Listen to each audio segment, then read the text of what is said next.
Hola, ¿qué tal? Buenos días, tardes o noches, depende la hora en que estén viendo esto.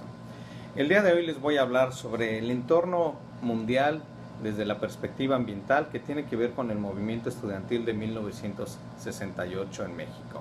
Las décadas de los 60 y 70 se caracterizaron por una gran efervescencia ideológica donde se despierta la conciencia social y el papel del individuo en el desarrollo de las naciones y el acceso a la riqueza.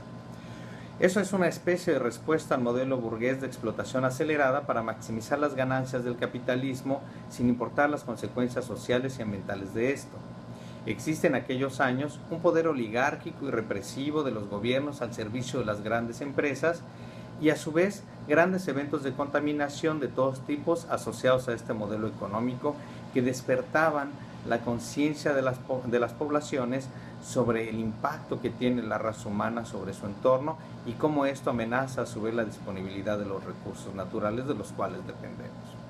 Aparecen los gobiernos de varios países promoviendo la apropiación de los recursos naturales para beneficio económico de las grandes naciones y a favor del modelo liberal o del modelo neoliberal. Hay apropiaciones de tierras para industrias mineras y se da la destrucción del ambiente en América Latina a favor de las grandes empresas transnacionales.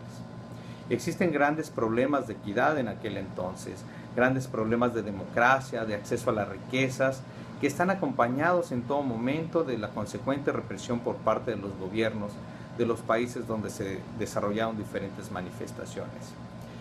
Dos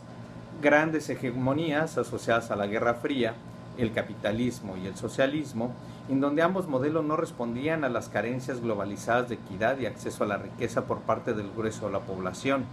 Ambos modelos, si bien ideológicamente diferentes, tenían las mismas consecuencias: una gran depredación del medio ambiente y un poco acceso a la riqueza y una gran desigualdad social.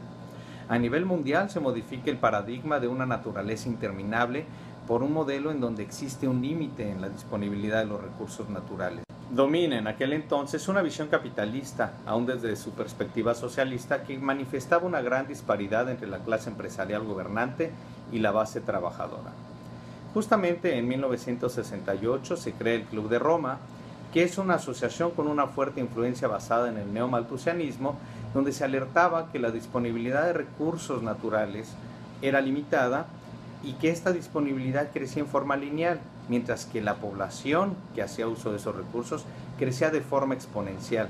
Esto generaba que los países donde había una gran tasa de crecimiento poblacional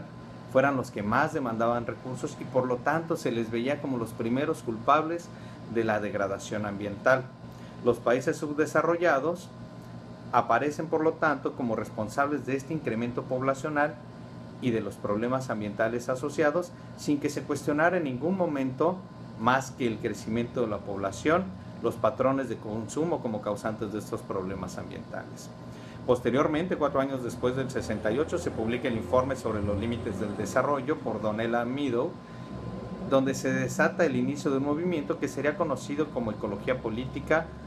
o otras corrientes político-filosóficas derivadas también como el ecofeminismo y el ambientalismo. Volviendo al 68, en ese mismo año surgen movimientos en varios países contra la represión gubernamental, contra la falta de democracia, contra la falta de equidad. Por ejemplo, en Francia surge un movimiento contra el régimen paternalista autoritario de Gaulle, en mayo de 1968 en Checoslovaquia surge el movimiento de la llamada Primavera de Praga.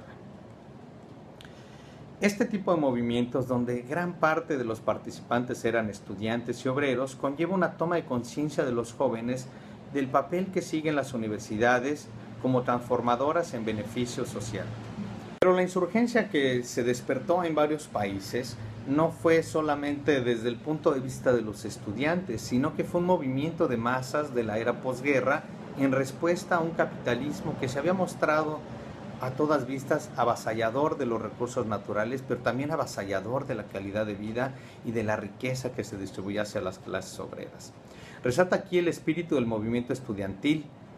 del 68 en defensa de la universidad y su papel social, de la necesidad de formar seres íntegros que aportaran a la humanidad un nuevo paradigma para entender el mundo y no solamente mano de obra calificada para continuar con un mismo modelo de desarrollo que era a todas luces insostenible. Estas situaciones que dominaban el mundo hace más de 50 años lamentablemente siguen siendo vigentes. Mantenemos un modelo oligárquico dominante, donde el modelo keynesiano genera empresas y empresarios en busca de riqueza en el menor tiempo y a cualquier costo, la mayor ganancia a costa de lo que sea. Las políticas reformistas del gobierno mexicano en los últimos meses, que tienen que ver con la educación y con la energía, parecen estar metidas en una máquina del tiempo en donde no pasa nada. Hoy, al igual que hace 50 años, está nuevamente en entredicho la autosuficiencia alimentaria de la nación, donde tenemos más de 50 millones de personas que viven en pobreza extrema. ¿Y qué decir del medio ambiente?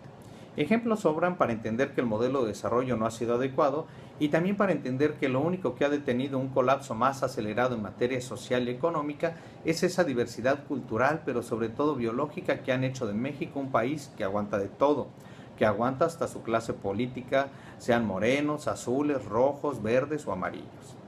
Grandes retos se avecinan en los movimientos estudiantiles y proletarios en un mundo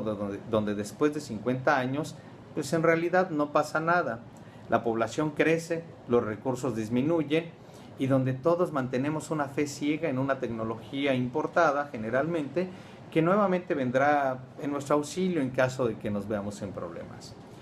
Un mundo donde los movimientos sociales son poco a poco incorporados al sistema y que al final de la historia solamente quedan como recuerdos esperanzadores para alimentar esa indignación por la falta de justicia, por la pobreza y por la desigualdad. Ya veremos qué pasa con estos movimientos que están surgiendo a lo largo de todo el planeta, pero particularmente en México, donde empieza a haber una sociedad organizada nuevamente, muy similar a lo que sucedió hace 50 años, donde esperemos que los eventos de represión sean menores, pero donde esperemos también que esa indignación no sea otra vez incorporada al sistema para que siga sin pasar nada en México. Eso es todo, que tengan buena tarde.